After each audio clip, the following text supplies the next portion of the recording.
नमस्कार, बहुत स्वागत है आपका। 29 मार्च को रात 9 बजे शनिदेव कुंभ राशि से निकलकर मीन राशि में प्रवेश करेंगे। और मीन राशि जो बृहस्पति की राशि है, जल तत्व की राशि है और शनि वायु के प्रतीक ग्रह हैं। अब यहाँ पर शनिदेव आएंगे तब यहाँ पर राहु पहले से विराजमान है। तब 30 मई तक शनिदेव और राहु जब एक साथ होंगे तो ब्रह्मांड में 50 योग बनेगा। तो 30 मई तक राहु मीन राशि में और 29 मार्च से 30 मई तक शनि भी मीन राशि में राहु के साथ। तो शनि राहु की युति हुई। अब जब मीन राशि में 50 योग बनेगा तो ज्योतिष क्या कहता है? देखिए, 50 योग जो है बहुत हद तक अच्छा भी होता है और बुरा भी होता है, अशुभ माना जाता है, लेकिन ये सिर्फ 2 महीने के लिए ही बनेगा। अब राहु जो है मीन राशि में बैठे हैं पहले से, तो बहुत कुछ बदलेंगे, क्योंकि ज्योतिष शास्त्र में जो 50 योग है इसको सकारात्मक फल के साथ नकारात्मक फल देने वाला भी माना जाता है। यानी ये जो योग होता है न शुभ होता है न अशुभ होता है, यानी दोनों होता है। तो चलिए अब हम जानते हैं कि इस 50 योग में कुछ ऐसी शक्तियां हैं जो अदृश्य हैं या फिर धर्म से जुड़ी हुई है या तंत्र मंत्र क्रियाओं से जुड़ी हुई है। तो ऐसी शक्तियां जो शांत बैठी है लेकिन इस समय वो एक्टिव हो जाएगी। दूसरी सबसे बात यह है महत्वपूर्ण कि जीवन में जिस चीज़ को आप डिज़र्व करते हैं वो बहुत ज़्यादा प्राप्ति आप करना चाहते हैं, आप मेहनत कर रहे हैं, अपनी इच्छाओं को बढ़ाएंगे। अब शनिदेव कर्म को देने वाले, राहु आपके इच्छा के कारक, यानी कर्म और इच्छा जब दोनों टकराएगी तब ये योग आपको आगे की ओर ले जाएगा, इच्छाओं को भड़काकर चीज़ों को प्राप्त कराने की तरफ ले जाएगा। तो तंत्र मंत्र इन चीज़ों का जो क्रिया है उसका प्रभाव तो बढ़ेगा। दूसरी तरफ आपकी लाइफ में जो ये मीन राशि में राहु और शनि की युति है तो उस स्थान से संबंधित फल आपको मिलेगा, लेकिन सही तरीके से मिलेगा या चीज़ों को आप गलत तरीके से आप प्राप्त करना चाहते हैं या सही तरीके से प्राप्त करना चाहते हैं, यही चीज़ें आज हम आपको बताएंगे ताकि आप भ्रम में ना हो और जो चीज़ें आपको प्राप्त होनी है शनि राहु की युति से वो आपको प्राप्त हो जाए। यानी अधूरी इच्छा जो पाल रखा है वो पूरा होगा, क्योंकि शनि क्या है? काल रात्रि मतलब अंधेरा। और राहु क्या है? राहु सूर्य और चंद्र पर ग्रहण डालने वाले ग्रह हैं और इनका प्रभाव बहुत पावरफुल होता है। जो लोग रात में काम करते हैं, क्योंकि राहु अचानक से धन प्राप्ति के रास्ता भी खोलता है। जो लोग राजनीतिक क्षेत्र से जुड़े हैं उन पर सबसे ज़्यादा प्रभाव रहेगा। राहु शनि की ये युति पूरे 2 महीने तक है। अब देखिए, इस युति से चीज़ें भड़केंगी, जो आग है वो भड़केगा, तो तूफान की स्थिति है पर आपकी लाइफ पर इसका प्रभाव। सबसे पहले हम ये समझते हैं, ये प्रेडिक्शन चंद्र राशि पर आधारित है।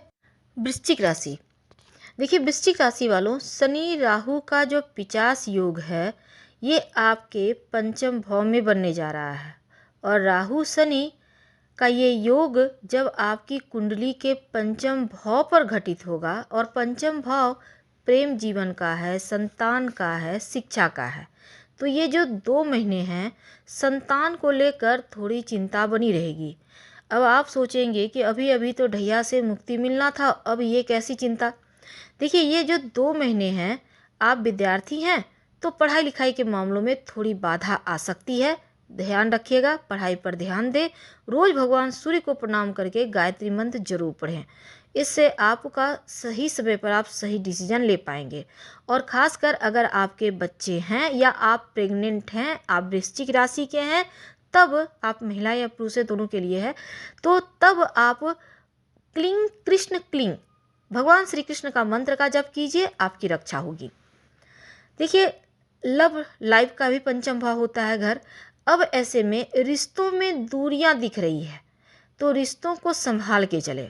अगर आप कोई जॉब करते हैं या इंटरव्यू वगैरह दिया है तब यहाँ पर थोड़ा सा आपको ज़्यादा मेहनत करना होगा। पेट का थोड़ा ख्याल रखिएगा, क्योंकि ये जो 50 योग है ना, ये 2 महीने जीवन साथी के स्वास्थ्य में भी परेशानी डालता दिख रहा है।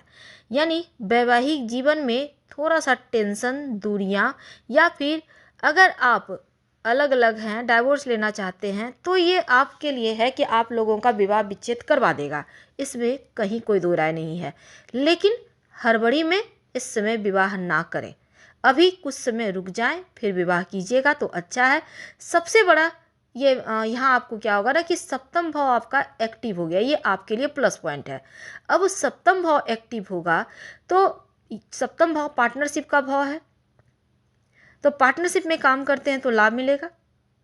नौकरी में बदलाव चाहते हैं तो बढ़िया बदलाव के योग बने हुए हैं। जीवन साथी जीवन में आपको खासकर जो जीवन साथी के साथ तालमेल थोड़ा बनाकर चलिएगा। लेकिन जो लोग व्यापार करते हैं उनके लिए बढ़िया है। जॉब करते हैं, आपका जॉब में पद भी बढ़ेगा, वैल्यू भी बढ़ेगा और आपको इम्पोर्टेंस दी जाएगी। अब आय भाव पर दृष्टि है। विदेशी ज़मीन से कोई काम करते हैं, एक्सपोर्ट इंपोर्ट का लाभ मिलेगा। साथ ही अगर विदेशी वस्तु का काम करते हैं तो भी लाभ होगा। ज़बरदस्त इनकम यानी कि छप्पर फाड़ धन प्राप्ति के योग हैं। भाई बहन से भी धन प्राप्ति के योग बने हुए हैं। तो ये जो 2 महीने का वक्त है, थोड़े से लालच में पड़ने से बचें। लेकिन अगर आप जैसे कई बार क्या होता है, आपके बहुत सारे पैसे बहुत सारे ब्लॉक हो चुके हैं ढैया में, तो इस समय आपको लगेगा कि चलो सबसे ले ही लेते हैं पैसे, तो ज़्यादा लालची मत बनिएगा, नहीं तो रिश्तों में दूरियां आएगी। तो थोड़ा संभल के प्रेम से ही बात करें तो अनुकूल रहेगा, क्योंकि वाणी में थोड़ा सा कंट्रोल रखना आवश्यक है। तो धन बचाने पर आपका ध्यान तो रहेगा और आपके पास धन भी आएगा। लेकिन आप जो खरीदेंगे इस समय, अगर कोई काम करना चाहते हैं, कोई चीज़ आपको लॉस दे रहा है, आप इस समय अगर खरीदना चाहते हैं तो वो कर ले सकते हैं। लेकिन बिजनेस में आप जो लॉस थे उसको प्रॉफिट में बदलने के लिए थोड़ा मेहनत कीजिए। छोटे भाई बहन से मतभेद ना हो, इसका ध्यान रखें।